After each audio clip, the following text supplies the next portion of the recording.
Good morning everyone. Welcome to CR International School.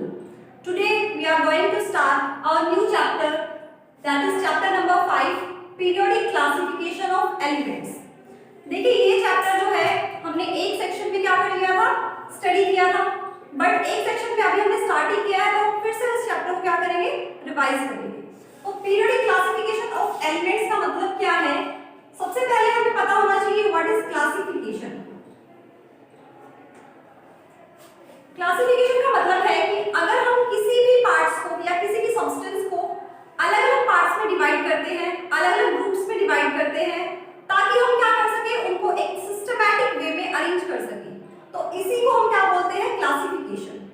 अब classification chemistry में हम किसकी क्लासिफिकेशन करेंगे, एलिमेंट्स की क्लासिफिकेशन करेंगे। देखिए अभी तक 118 एलिमेंट्स डिस्कवर हो चुके हैं, और अगर हम क्या करते हैं कि इनकी वन बाय वन स्टडी करते हैं, तो हर एक एलिमेंट की स्टडी करना क्या होता है, डिफिकल्ट होता है। मतलब हर एक एलिमेंट की हम physical property, atomic number, chemical properties इनको स्टडी नहीं कर सकते, ठीक है। तो इसीलिए क्या है, हम इनको एक सिस्टमैटिक वे में क्या करते हैं, अरेंज करते हैं, जिसकी वजह से क्या है, एलिमेंट्स की स्टडी करना इजी हो जाता है। तो इसी को हम क्या बोलते हैं, classification of elements. Periodic classification का मतलब क्या है कि after regular interval of time properties जो है वो क्या होती रहती है, रिपीट होती रहती है। मतलब अगर हमने 10 एलिमेंट्स को अरेंज किया है, तो मान लो फर्स्ट एलिमेंट की प्रॉपर्टी कुछ है और नेक्स्ट किसी एलिमेंट की प्रॉपर्टी क्या आएगी, हमारी सिमिलर आएगी, तो हम उन एलिमेंट्स को क्या कर सकते हैं, एक साथ स्टडी कर सकते हैं। तो इससे क्या होता है, क्लासिफिकेशन से हमारी जो एलिमेंट्स की स्टडी है वो इजी हो जाती है। अब देखो अलग अलग केमिस्ट ने क्या दी, अलग अलग सिस्टम ऑफ क्लासिफिकेशन दी है, जिनमें से फर्स्ट अटेम्प्ट जो है that is made by John Dobereiner, ठीक है। जॉन डॉबरिनर ने क्या है, फर्स्ट अटेम्प्ट किया to classify elements into physical and chemical properties की बेसिस पे। अब देखो जॉन डॉबरिनर ने किस तरीके से एलिमेंट्स को अरेंज किया कि अगर हम एलिमेंट्स को अरेंज करते हैं in order of increasing atomic number, sorry, in order of increasing atomic mass, अगर हम एटॉमिक मास की बेसिस पे एलिमेंट्स को अरेंज करते हैं, तो सिमिलर प्रॉपर्टी जो है वो क्या होती है, रिपीट होती है after regular interval of time. इन्होंने देखो सबसे फर्स्ट पॉइंट तो क्या दिया कि increasing order of atomic mass की बेसिस पे एलिमेंट्स को क्या किया, अरेंज किया। सेकंड इन्होंने क्या किया कि जो एलिमेंट्स को अरेंज किया था, इन्होंने 3 के ग्रुप्स में एलिमेंट्स को अरेंज किया, इन ग्रुप्स ऑफ 3 एलिमेंट्स। और ये जो 3 एलिमेंट्स के ग्रुप्स हैं, इनकी प्रॉपर्टी क्या होती है, सिमिलर होती है। इनकी फिजिकल प्रॉपर्टी और केमिकल प्रॉपर्टी क्या होती है, सिमिलर होती है, जिस वजह से ये जो ग्रुप ऑफ 3 एलिमेंट्स है, इनको क्या कहा गया, डॉबरिनर ट्रायड्स। डॉबरिनर ट्रायड्स। तो 1 मार्क्स में डेफिनेशन पूछी जाती है, व्हाट इज डॉबरिनर ट्रायड्स। तो क्या है Dobereiner triads, group of 3 elements having similar physical and chemical properties arranged by Dobereiner. Dobereiner ने जो 3 एलिमेंट्स के ग्रुप्स को अरेंज किया था, उसी को हम क्या बोलते हैं, डॉबरिनर ट्रायड्स बोलते हैं। ट्राई मींस 3, ठीक है, इसीलिए हम क्या बोलते हैं, डॉबरिनर ट्रायड्स। अब इन्होंने देखो थर्ड पॉइंट क्या बताया कि जब हम increasing order of atomic mass की बेसिस पे एलिमेंट्स को अरेंज करते हैं, तो जो फर्स्ट एलिमेंट है और जो थर्ड एलिमेंट है, उनका अगर हम मास का एवरेज निकालते हैं, मान लो ये है फर्स्ट एलिमेंट के मास, ये है थर्ड एलिमेंट का मास, इसका अगर हम एवरेज निकालेंगे, तो हमारा जो आंसर आएगा वो सेकेंड एलिमेंट के मास के इक्वल आएगा, ठीक है। It means average mass of first and third elements is equal to mass of second element. वो सेकेंड एलिमेंट के मास के इक्वल आता है। अब देखो कुछ एग्जांपल्स देख लेते हैं इसको कि किन किन एलिमेंट्स को डॉबरिनर ने ट्रायड्स के बेसिस पे अरेंज किया है। तो फर्स्ट जो है that is lithium, sodium and potassium. First जो ट्रायड इन्होंने दिया वो क्या था, लिथियम, सोडियम एंड पोटेशियम।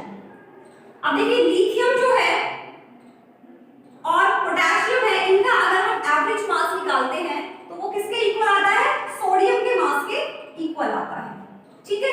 अभी हम इसको करके देखते हैं।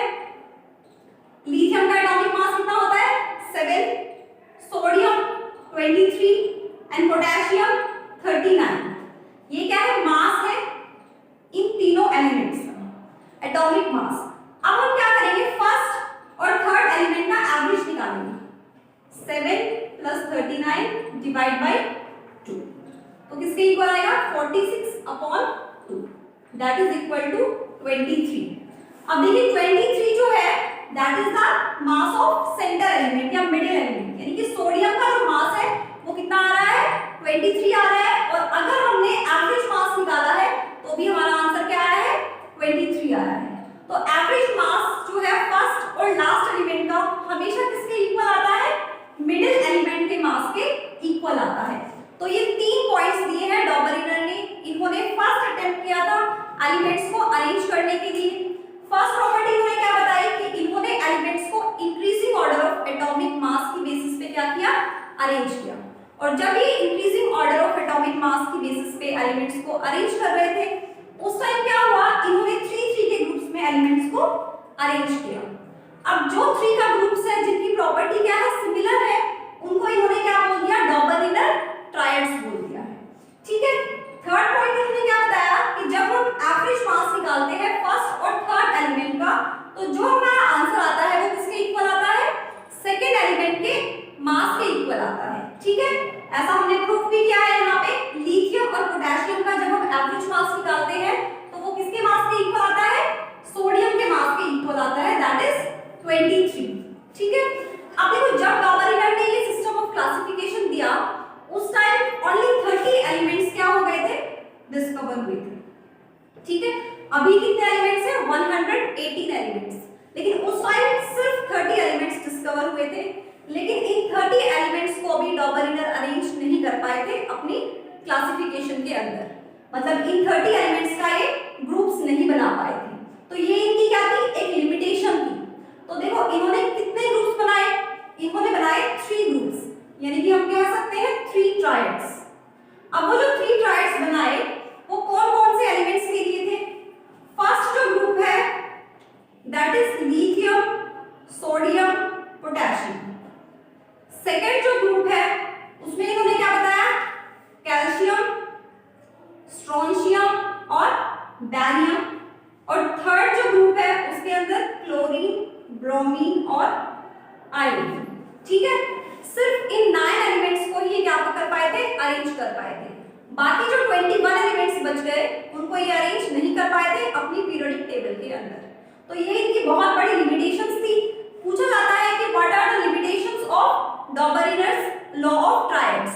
तो देखो इनकी क्या लिमिटेशंस है। एक तो ये सभी एलिमेंट्स को ट्रायड्स की फॉर्म में अरेंज नहीं कर पाए थे।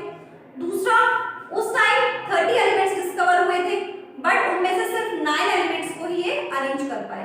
तो ये दो क्या है लिमिटेशंस है डॉबरिनर की।